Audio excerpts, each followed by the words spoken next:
Morning Dish. He's the hardest working man in show business. His band's music takes you into the midnight hours. And when you wake up, his voice is back on your radio alarm clock. How on earth did this happen? Well, Jeff saw me taking out the trash at the radio station. And he won another award. But this one is better. I'm your boogeyman. That's what I am. It's the Morning Dish with the 2019 Radio Personality of the Year winner, Stephen Phillips. You paying attention to this, Packy? And Murphy's own Sherry Raines. Yeah, you must have given horseback passes to the right guy, Stephen. Well, giddy up. And Packy Smith's Shetland pony is right alongside. You guys know these demo tapes don't just edit themselves together, right? Well, all right. 3 cheers for Stephen Phillips. Y'all need to help Stephen Phillips out over there. Out the door and off the radio. Here's Stephen Phillips. All righty, folks, the time we've been waiting for. We have got a Grammy and Dove award-winning producer on with us, the director for the music at the Music City Connection and owner of Oak Tree Productions, Mr. Tré Corley. How are you this morning? I am excellent. How are you doing today, sir? Man, I'm going to tell you, you have got it going on. You have got the best gig in the world. Well, thank you very much. I'm honored to be with you all this morning, man. Yeah, I hope you guys got me out of having to drive my kids to school today. So I appreciate it. I just hope this don't hurt your career, because being on the Morning Dish. But I don't know. Midnight Express might give me a run for my money. I don't know about. Yeah, easy. No, man, I'm gonna tell you, I followed you a lot. You the folks that don't know, we talked about before. If you watch the Huckabee show, when it comes to the music part, this is the guy right here that's doing and you actually do the pianos more than anything, right? Yes, sir. I've actually played drums on the show a couple times as well, but I stay at the piano. Yes, sir. Yeah, that's my favorite instrument of all time. But now you actually you were raised in your parents had a recording studio, so that's kind of where you got your start, right? I did, man. I'm actually originally from Joplin, Missouri. Right. And we had a small studio there. My family had a Southern gospel group. Right. So we were traveling a lot, and we migrated eventually. A few of us moved to Nashville, and before too long, the whole family moved to Nashville. And we had a small studio there, and then our studio grew here, and definitely been a journey that is mind-blowing, to be honest with you.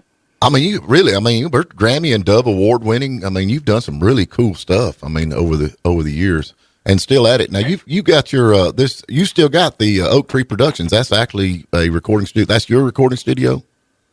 Yes, my brother Paul Corley, him and I are in business together, and we have the studio there together, and it's in Hendersonville, Tennessee. And recording is definitely where I got my start, and I love being in the studio. It's not work. Are your kids musically inclined too? Are they already involved in it? Well, if they want to be or not, they're being made to. Oh, there you go. Kidding. Just a little bit, yes. My daughter, she thinks she's going to run the studio. She said that she's going to run everything. So she's only 11, though, but she still tells me she's running everything.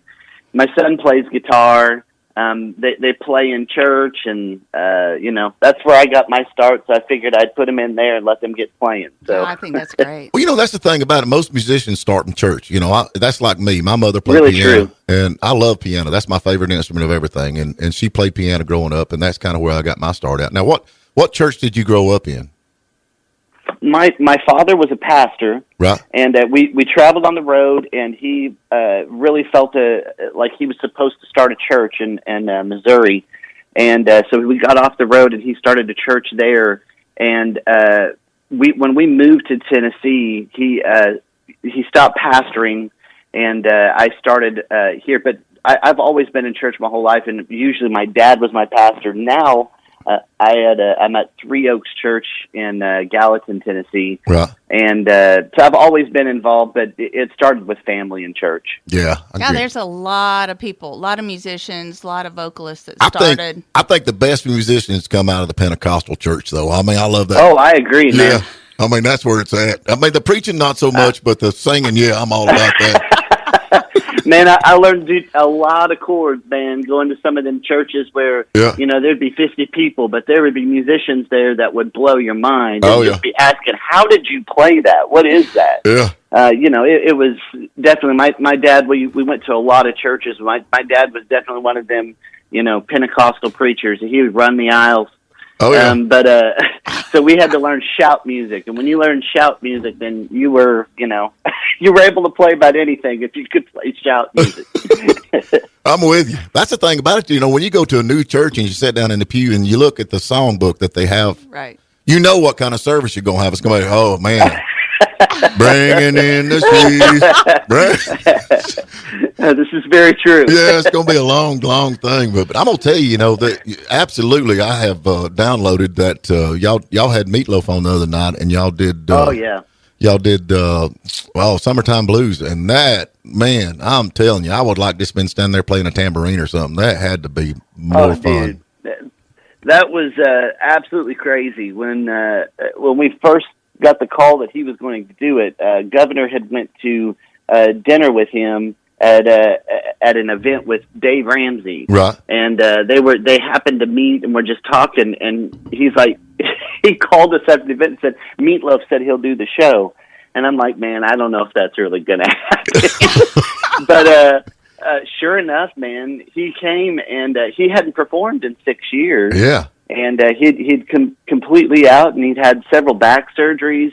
And I honestly believe we gave him a boost of just energy because it sparked something in him. In the rehearsals, we had told him we would meet him early because he hadn't performed in so long that right. A few of his guitar players came in, which was amazing to work with some of the original band members that he'd been traveling with forever. Mm-hmm. And so Paul Crook is his music director, guitar player, played with, dear Lord, everybody, and produced a lot of Anthrax records. So if you were a rock record, he'd produced all this stuff. Long story short, they came in on Thursday, and we started working, and you could tell the excitement that he had. Like, I'm on stage again. Like, this is, man, after that rehearsal Thursday, we knew Friday was going to just be amazing. It was going to rock the house. You could see the energy. You could see the energy in the video. I mean, you could. You could see the energy in the video. He needed to do that. Yeah. He needed it. Yeah. But y'all get to work. Cool. Yeah, y'all get to work with some of the, y'all have all kinds of people come through, and y'all play for pretty much everybody that comes through, right? We do. Some of my favorites, man. Well, there's so many. We're on season 5, so we've had 210 shows now. But like Bobby Caldwell, we did What You Won't Do for Love, old school R&B. Victor Wooten came in and sat in with the band, and we did some of his music. And we've had, I don't know if you remember Fifth Dimension, but like Marilyn McCoo and Billy Davis Jr. and the great late Charlie Daniels, who's been on a few times, get to play with him. And oh man, the list is nuts. Seriously, it's. I look back and I still, I had one musician friend of ours that came on the show, and he said, Trey, you're in the middle of it right now. Your whole band is. Yeah, and he said, when this is gone, you're going to look back and have these memories and say, my Lord, I did this and this and this and this. And it's really been very humbling and one of the greatest experiences of my life. Well, I'd say the good Lord's blessed you on this, no doubt about it. And I love 100%. I grew up with Johnny Carson, and there's just not that good TV out there. And I like watching Huckabee. I mean, to me, he's like your grandfather. You know what I'm saying? You sat down on the couch with him. Dude, he is. He really is. And I'm going to tell you, at first, when we first started, I didn't know what to call him. Governor Huckabee, now literally, over the years, you start realizing he really is that type of person. He's easy to talk to. Right. I love that he is doing something, I believe, spreading great information. And we don't have to cram religion down people's throats. Sometimes it's just by the way we act and the way we are. Right. I'm definitely a Christian. Right. I love God. I know He's blessed my family and blessed me 100%.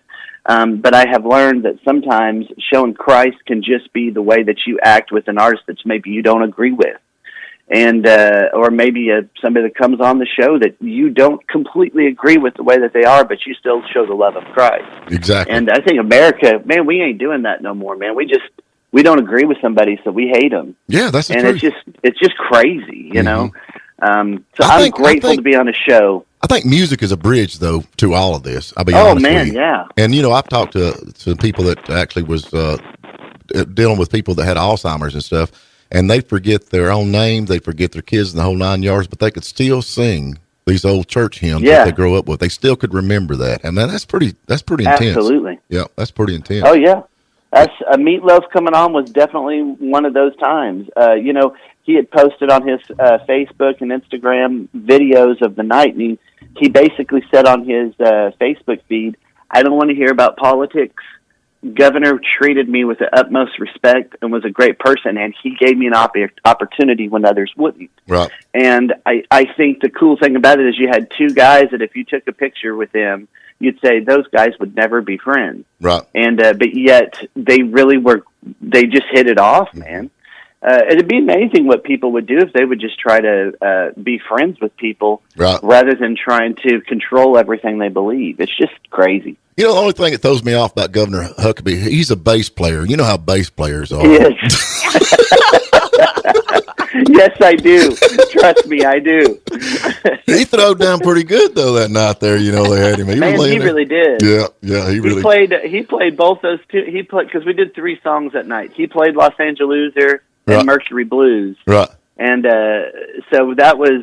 He told me, he's like, you could have, when you seen him, his smile, I think, was the biggest I've ever seen on the show. Yeah. So that was pretty cool. So let me ask you something. You got this production company now. If I'm down here in Georgia and I think, dang, I'd like to cut a song. Is that what you do? Could I hey, I'm gonna send you a check. Can you do anything for me? It actually absolutely is. I love working with new artists, and of course, I've worked with established artists. I've worked with a lot of people in the music business, and I truly enjoy it.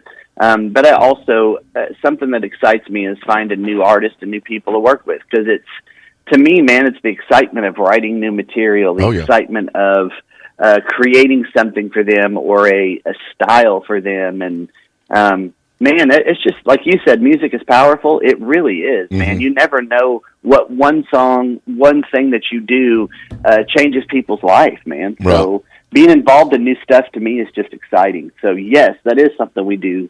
Week after week. I just did records this last few weeks for new artists, so it's been very cool. I've been in the music business a long time, and I probably could have made it, but I don't look like Brad Pitt. I'm more like a Jack Nicholson type body, So. He would I heard be you a say you had that COVID weight. Yeah, there you go. He would be a project for you. So when you get a couple of years that you can spend with him. I love, like the business you're in. I love, I got a buddy of mine that does this, and some of the stories he's got, people that's just monotone, and they're like, and it's, I'm sure you got some cool stories about some up and coming artists that you're like, holy smoke. Oh yeah. We won't talk about that on the radio, but yeah, one time we'll have to save that for a phone call conversation out on radio. Yeah, I'm just gonna sing monotone. You put the highs and the lows in there, and we'll go with it. But anyway, exactly. So anyway, so what have you got? Now you've got your own music too. Or you got anything coming out, or that we can look forward to? We do. We have a brand new record that we've been working on. We actually did a couple of songs, one of them with Governor a few weeks ago. Right. But we have a record coming out. We're trying to have it finished before the end of the year for Christmas. Right. And putting it out. And it's got a lot of original material. Our guitar player writes. I write. Some of it's music only. Some has lyrics. Right. It's a mixture. I'm actually excited about Christmas. We're going to put a song that I just shared with the producers of the show that really is a dedication to Sandy Hook that I had written the day that Sandy Hook happened. Right. And the anniversary is every year. It's December 14th. It's a something to me that's really powerful. I had kids the age of a couple of the children that were killed that day. Wow. And I'm one of those that I've really thought about it. I pray for those families still. I've never met one of those people. Right. Never met one of the families that lost, but I felt their pain that day. And I'm excited to put that up. It's I think it's the 8th of December. Right. Or the 4th, December 4th. And I'm looking forward to putting that. We're doing a couple songs for that show. And really excited to share that one, Well, that's the meaning behind it. So I'm Wow. definitely going to be on a record. It's got the Nashville string machine on it, and it's going to be beautiful. Oh, I can't wait, man. But you better hurry because Walmart's done got Christmas trees out, so Christmas is here, man. Dude, I know some people around Tennessee, man. They've had Christmas lights up all year. Oh, so we're yeah. good. That's probably some of my kinfolk, to be honest with you. But listen, we got to get to a break. Tell these folks out here listening, we got Tré Corley on here, how they can get up with you and follow you on the on your other stuff other than being on the Huckabee show.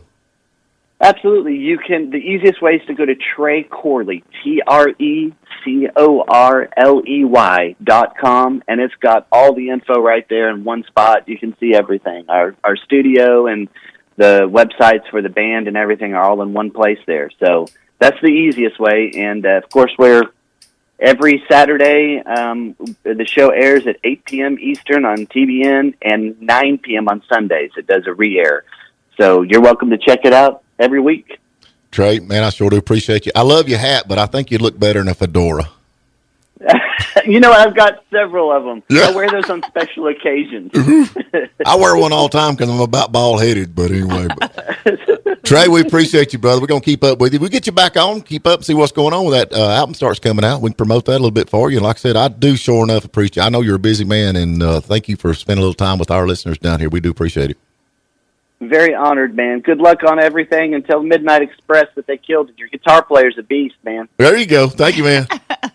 Yes, sir. Thank you for spending a little time with us. And remember, you can tune in every morning at WJULradio.com at 8 a.m. Eastern. And please subscribe to our YouTube channel and like us on Facebook, The Morning Dish.